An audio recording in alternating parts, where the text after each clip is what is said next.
Hi friends, நம் தலைவர்கள் சீரீஸில் வாவு சிதம்பரனாரை பற்றி பார்த்துட்டு இருக்கோம். அக்டோபர் மாதம் 1906 சுதேசி நாவாய் சங்கம் அப்படின்ற ஒரு கம்பெனியை வாவு சிதம்பரனார் தூத்துக்குடியில் தொடங்குறாரு. அதுக்கு தலைவராக யாரை நியமிக்கிறாருன்னு பார்த்தீங்கன்னா பாண்டியத்துறை தேவர் அப்படின்ற ஒரு தலைவராக நியமிக்கிறாரு. அதோட சட்ட ஆலோசகர் யாருன்னு பார்த்தீங்கன்னா சேலம் சி விஜய ராகவாச்சாரி.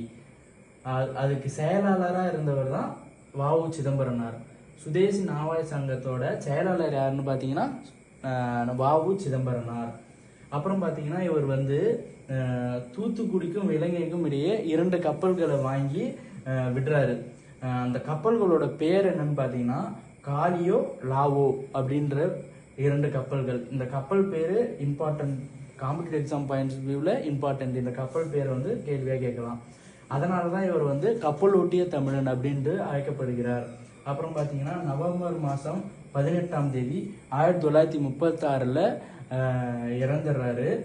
இவர் இறந்ததுக்கு அப்புறம் பார்த்தீங்கன்னா செப்டம்பர் மாதம் 5ஆம் தேதி 1972 இந்திய அரசு இவரோட பிறந்த நாள் அன்று 100ஆண்டு விழா நடத்தி சிறப்பு அஞ்சல் தலை, அதாவது இவரோட ஃபோட்டோ இருக்கிற ஒரு போஸ்ட் ஸ்டாம்பை ரிலீஸ் பண்ணுறாங்க. அதுக்கப்புறம் பார்த்தீங்கன்னா பிப்ரவரி 2011 தூத்துக்குடி துறைமுகத்துக்கு வாவு சிதம்பரனார் துறைமுகம் அப்படின்ட்டு இந்திய அரசு பெயர் சூட்டுது. இவரோட சிறப்பு பெயர்கள்னு பார்த்தீங்கன்னா தென்னாட்டு திலகர் என்று அழைக்கப்படுகிறார்.